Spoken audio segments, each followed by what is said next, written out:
राधे राधे मेरे प्यारे भाइयों बहनों माताओं व बंधुओं।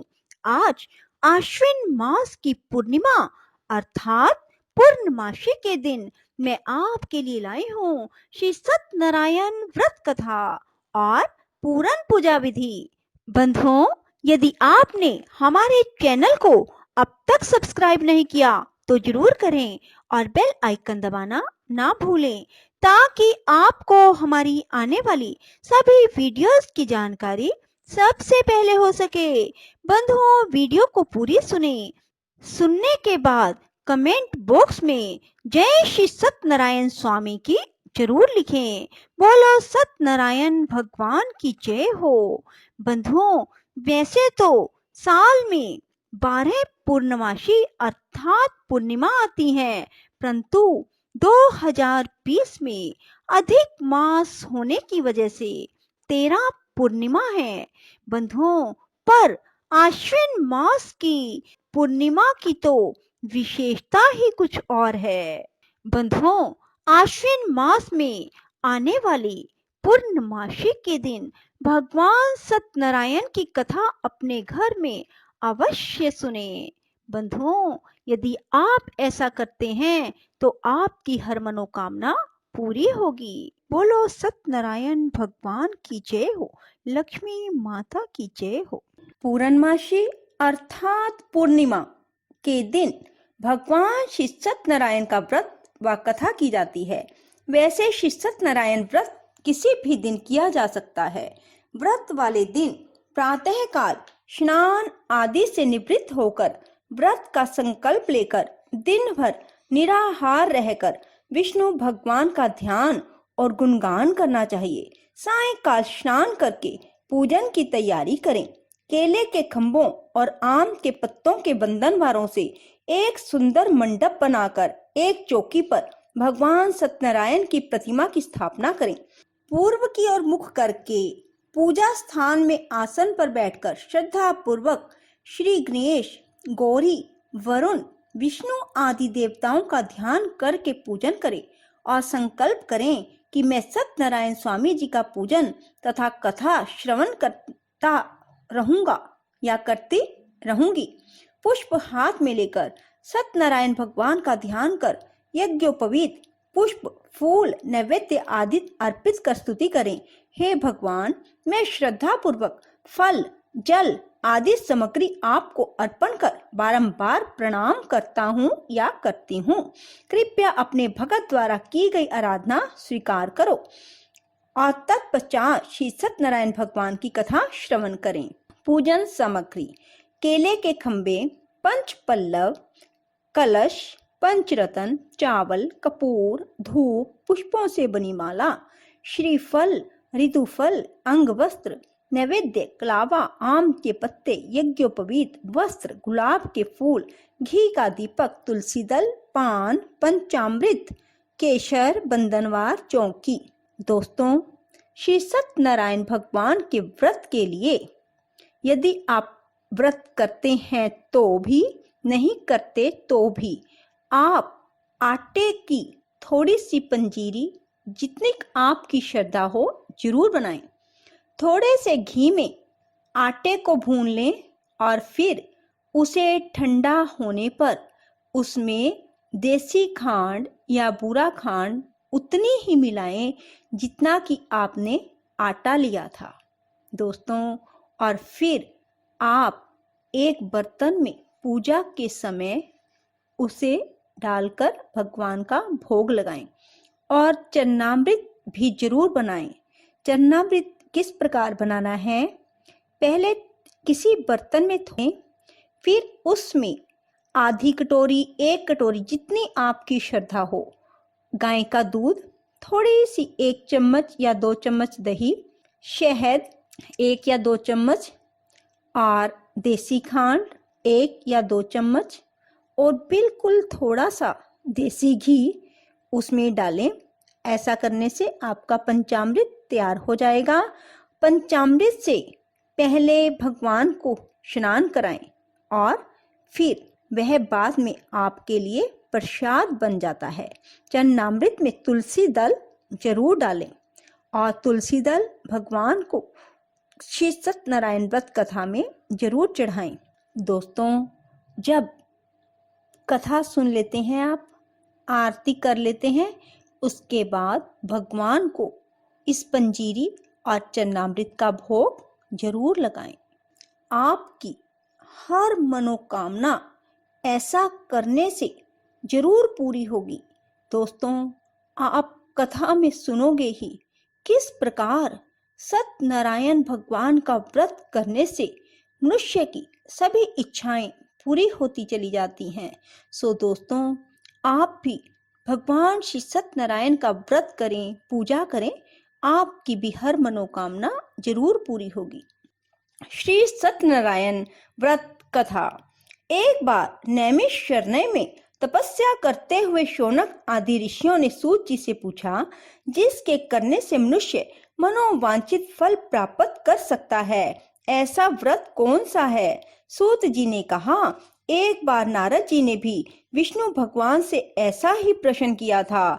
तब विष्णु भगवान ने उनके सामने जिस व्रत का वर्णन किया था, वही मैं आपसे कहता हूँ। प्राचीन काल में काशीपुरी में एक अति निर्धन और दरिद्र ब्राह्मण रहता था। वह भूख प्यास से व्याकुल हो यहाँ वहां भटकता फिरता था। एक दिन उसकी दशा से व्यथित होकर विष्णु भगवान ने वृद्ध ब्राह्मण के रूप में प्रकट होकर ब्राह्मण का सत्यनारायण व्रत का विस्तार पूर्वक विधान बताया और अंतर्ध्यान हो गए।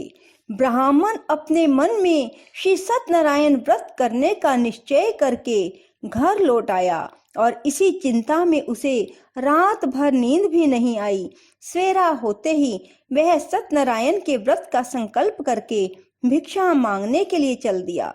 उस दिन उसे अल्प विश्राम से बहुत अधिक धन धान्य भिक्षा में प्राप्त हुआ। सायंकाल घर पहुंचकर उसने बड़ी श्रद्धा के साथ श्री सत्यनारायण भगवान का विधि पूर्वक पूजन किया।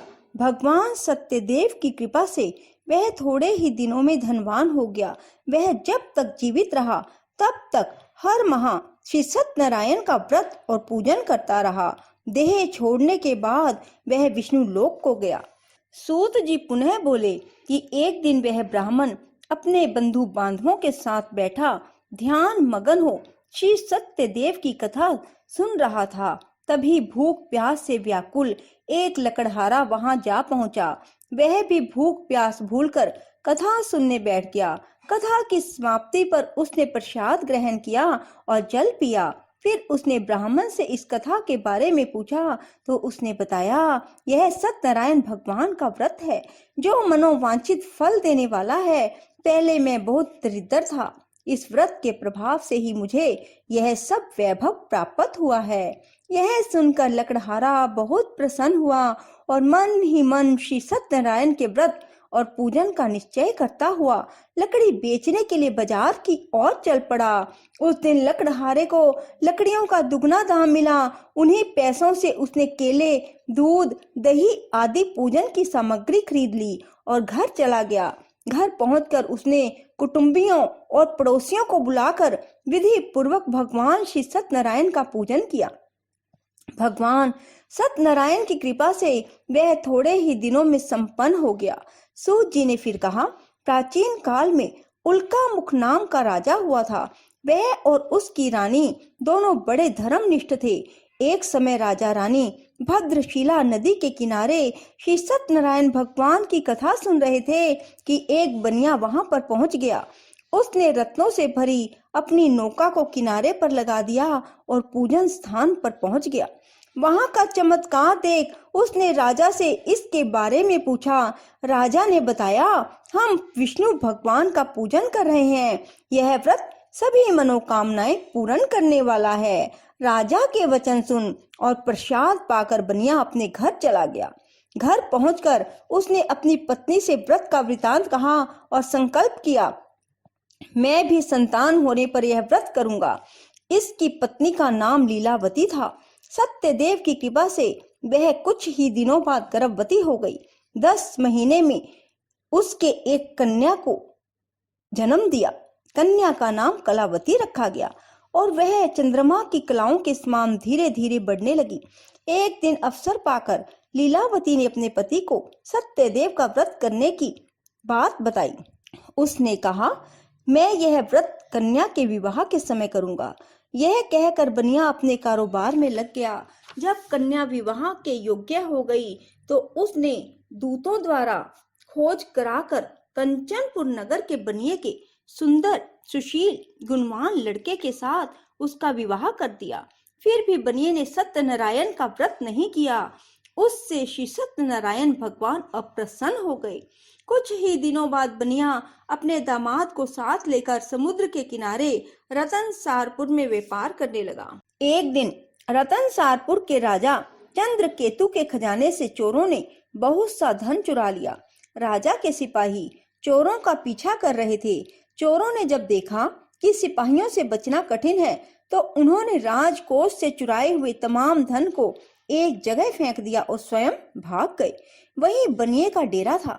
सिपाही चोरों को ढूंढते हुए उसी जगह पहुंच गए और उन्होंने दोनों बनियों को चोर समझकर पकड़ लिया। राजा ने दोनों बनियों को जेल में डालने का आदेश दिया और सारा धन कोष में जमा करा दिया। श्री सत्यनारायण भगवान के कोप से लीलावती और कलावती भी दुख भरे दिन काट रही थी। एक दिन कलावती भूख प्यास से व्याकुल होकर एक मंदिर में चली गई। वहां श्री सत्यनारायण की कथा हो रही थी। वहां बैठकर उसने कथा सुनी और प्रसाद लेकर रात होने पर घर पहुंची। माता ने देरी का कारण पूछा तो उसने सब बात कह दी। उसकी बात सुनकर लीलावती को अपने पति की भूल की बात याद आ गई और उसने श्री सत्यनारायण के व्रत का निश्चय किया। उसने अपने बंधु बांधवों को बुलाकर श्रद्धा पूर्वक कथा सुनी और विनम्र भाव से आर्त होकर प्रार्थना की, मेरे पति ने संकल्प करके भी जो आपका व्रत नहीं किया उसी से आप अप्रसन्न हुए थे। अब कृपा करके उनका अपराध क्षमा करें। लीलावती की प्रार्थना से श्री सत्यनारायण भगवान प्रसन्न हो गए। उसी रात्रि में भगवान ने राजा चंद्रकेतु को सपन में दर्शन देकर कहा, प्रातः काल होते ही दोनों बनियों को जेल से छोड़ दो और उनका धन उन्हें लौटा दो, वरना पुत्र पौत्र समेत तुम्हारा राज्य नष्ट हो जाएगा। इतना कहकर भगवान श्री सत्यनारायण अंतर्ध्यान हो गए। राजा ने सवेरे होते ही दोनों बनियों की मुक्ति का आदेश दिया, साथ ही उनका धन उन्हें लौटा दिया और सम्मान पूर्वक उन्हें विदा किया। दोनों बनिए आनंदित हो अपनी नौका लेकर घर की ओर चल पड़े। तभी श्री सत्यनारायण भगवान सन्यासी के रूप में उनके समीप आए और बोले, तुम्हारी नौका में क्या है? बनिए ने हंसते हुए उत्तर दिया, नौका में पत्तों के सिवाय और कुछ भी नहीं है। यह सुनकर सन्यासी ने कहा, तुम्हारा वचन सत्य हो। स्वामी के चले जाने पर बनिए ने देखा कि नौका हल्की होकर ऊपर को उठ रही है। उसे बड़ा कौतूहल हुआ और यह देखकर कि नौका में तो सचमुच ही पत्ते भरे हैं, वह बेहोश होकर गिर पड़ा। किंतु दामाद ने कहा, इस प्रकार घबराने से काम ना चलेगा, यह सब उन्हीं स्वामी की करामात है। चलकर उनसे प्रार्थना की जाए तो फिर वैसा ही हो जाएगा। दामाद की बात मानकर बनिया स्वामी के पास पहुंचकर उनके चरणों में गिर पड़ा और बार बार उनसे क्षमा मांगने लगा। उसकी विनीत प्रार्थना से भगवान ने प्रसन्न होकर उसे इच्छित वरदान दिया और अंतर्ध्यान हो गए। बनियों ने नाव के पास जाकर देखा तो वह धन रत्नों से भरपूर थी। तब उन्होंने वहीं श्री सत्यनारायण भगवान का पूजन किया और कथा सुनी। फिर घर की ओर चल दिए। अपने नगर के समीप पहुंचकर बनिए ने लीलावती के पास अपने आने का समाचार भेजा। लीलावती उस समय श्री सत्यनारायण की कथा सुन रही थी। उसने अपनी पुत्री कलावती से कहा, तुम्हारे पति और पिता आ रहे हैं, मैं उनके स्वागत के लिए चलती हूँ। तुम भी प्रसाद लेकर शीघ्र ही नदी तट पर पहुंच जाना। कलावती प्रसन्नता के कारण इतनी विमुग्ध हो गई कि वह कथा का प्रसाद लेना भूल गई और तुरंत ही नदी के तट की ओर दौड़ पड़ी। वह ज्यों ही नदी के किनारे पहुंची त्यों ही उसके पति समेत नौका जल में डूब गई। यह देख बनिया हाहाकार करके छाती पीटने लगा। लीलावती भी दामाद के शोक में विलाप करने लगी और कलावती अपने पति के खड़ाऊं लेकर सती होने को उद्यत हुई। तभी आकाशवाणी हुई, हे वनिक, तेरी कन्या सत्यनारायण के प्रसाद का निरादर करके पति से मिलने के लिए आतुर होकर दौड़ी आई है। यदि वह प्रसाद लेकर फिर आए तो उसका पति जी उठेगा। वह सुनकर कलावती घर की ओर दौड़ गई और श्री सत्यनारायण भगवान का प्रसाद लेकर नदी के किनारे आई तो देखा कि उसके पति समेत नौका जल पर तैर रही है। यह देख बनिया भी प्रसन्न हो गया और अपने घर पहुंच गया। वह जब तक जीवित रहा तब तक श्री सत्यनारायण भगवान का व्रत करता रहा और श्रद्धा पूर्वक कथा सुनता रहा। इसके पश्चात सूत जी बोले, एक समय तुंगध्वज राजा शिकार खेलने के लिए वन में गया हुआ था। वहां उसने देखा कि एक वट वृक्ष के नीचे बहुत से गोप ग्वाल एकत्रित होकर सत्यनारायण की कथा सुन रहे हैं। राजा ने ना तो सत्यनारायण को नमस्कार किया, ना पूजन स्थल के पास ही गया। गोपगण राजा को देखकर स्वयं प्रसाद लेकर उनके पास आए और प्रसाद राजा के सामने रख दिया। राजा ने प्रसाद की कुछ परवाह न की और महल की ओर चल गया। राजद्वार पर पहुंचते ही राजा को मालूम हुआ कि उसके पुत्र पौत्र और धन संपत्ति सब नष्ट हो गए। उसे वन की घटना स्मरण हो आई और उसने विचार किया, श्री सत्यनारायण के प्रसाद का निरादर करने के कारण ही मुझे यह दुख प्राप्त हुआ है। यह सोचकर राजा फिर से वन में दौड़ा गया और सब गोप ग्वालों के साथ मिलकर श्रद्धा और भक्ति के साथ श्री सत्यनारायण का पूजन करके प्रसाद ग्रहण किया। इसके बाद वह घर लौट आया तो उसके मृत पुत्र पौत्र आदि भी जी उठे और नष्ट हुई संपत्ति भी ज्यों की त्यों हो गई। तब से राजा जीवन भर समय समय पर श्री सत्यनारायण भगवान का व्रत और पूजन करता रहता है। बोलो श्री सत्यनारायण भगवान की जय। राधे राधे, जय श्री कृष्णा। तो यदि आपको हमारी वीडियो पसंद आए तो इसे लाइक करें और शेयर भी जरूर करें। धन्यवाद।